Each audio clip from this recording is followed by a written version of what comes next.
So hey everyone, welcome back to my channel Kanha's Priyaju. तो कैसे हैं आप सभी? आई होप आप सभी स्वस्थ होंगे, मस्त होंगे और अपनी पढ़ाई अच्छे से कर रहे होंगे।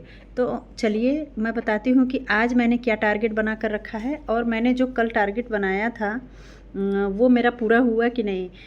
एक्चुअली मैंने ये यूनिट 9 जो कि communication for development topic unit लिया था मैंने, जो कि अभी 2 दिन में मैंने क्लियर किया है।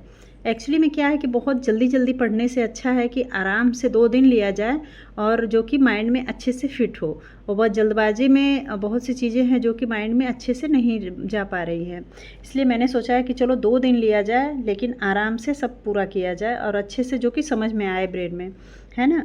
सो अभी नेक्स्ट टॉपिक जो है मेरा, नेक्स्ट यूनिट है फैमिली स्टडीज़, जो कि यूनिट 8 है। मैं पीछे से यूनिट से पढ़ रही हूँ क्योंकि एक बार मैंने पहले दूसरे यूनिट से पढ़ा हुआ है। अभी 10, 9, 8 ऐसे करके यूनिट लेकर चल रही हूँ। और आज मैंने क्या टारगेट बनाया, इसमें तो बहुत बड़ा ये यूनिट नहीं है, इसमें मैम ने 7 क्लास में ही इसको कंप्लीट किया है। और इसको मैं बैक कैमरे से बाद में दिखाऊंगी आपको। लेकिन मैंने आज ये टारगेट बनाया है कि मैंने जो भी कम्युनिकेशन वाला यूनिट पढ़ा है उसको नोट्स में अच्छी तरीके से पढ़ लूँ, देख लूँ कि कुछ छूटा तो नहीं है, जो कि लास्ट टाइम में जब इसको रिवीजन करना होगा तो मेरे ऐसे ना हो कि कोई मेन पॉइंट हो जो कि बहुत इम्पॉर्टेंट टॉपिक हो या पॉइंट हो जो कि छूट गया हो। इस वजह से मैं क्योंकि उस टाइम तो पॉसिबल नहीं हो पाता कि हम लोग मोबाइल से या ये वीडियोज़ देखें, इसलिए ये नोट्स ही हम लोग को देखना पड़ेगा। सो मैं नोट्स पढ़कर फिर आप लोग को बताऊँगी। तो देख सकते हैं कि कितना टाइम हो गया है। अभी मेरा बेटा आ गया था स्कूल से लगभग 2:30 बजे और मैंने उसको खिला पिला कर सुला दिया है।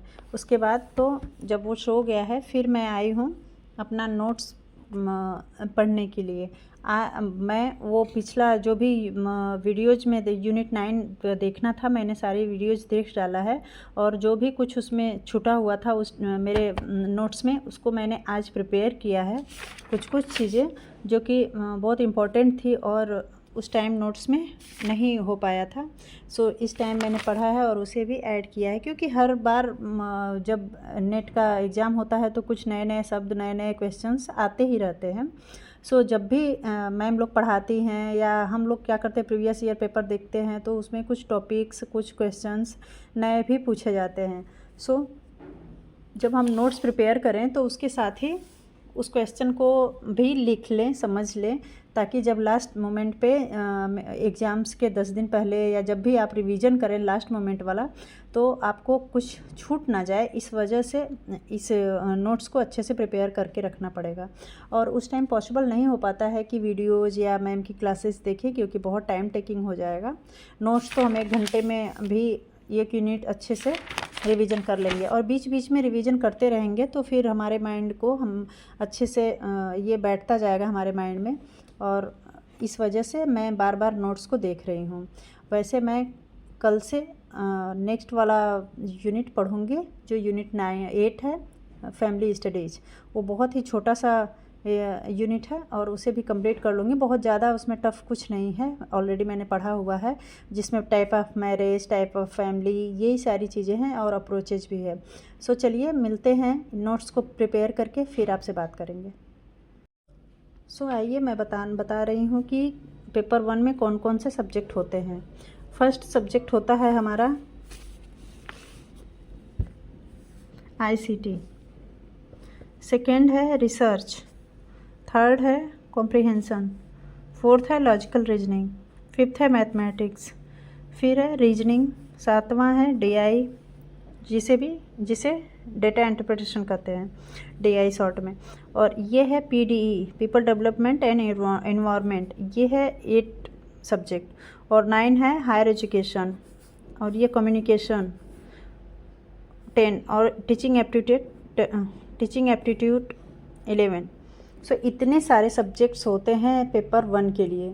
और ये कॉमन होता है, चाहे आपका पेपर 2 कुछ भी हो, लेकिन पेपर 1 में ये सभी के लिए ही होता है और सभी को ही पढ़ना होता है। चाहे आप हिंदी से पढ़ रहे हो तो भी ये सारे सब्जेक्ट पढ़ने होंगे, आप मैथ से पढ़ रहे हैं, मैथ्स आपका सब्जेक्ट है तो भी, ये नहीं जैसे कि यहाँ 82 सब्जेक्ट में नेट किया जाता है, नेट के एग्ज़ाम्स होते हैं, तो 82 सब्जेक्ट सिर्फ आपके जो मेन सब्जेक्ट होंगे जिससे आपने पीजी किया है, लेकिन पेपर 1 जो होता है सभी के लिए कॉमन होता है और सबको पढ़ना होता है। यदि आपको यूजीसी नेट जेआरएफ क्वालिफाई करना है तो इन सबको अच्छे से तैयार करना होगा, ठीक है।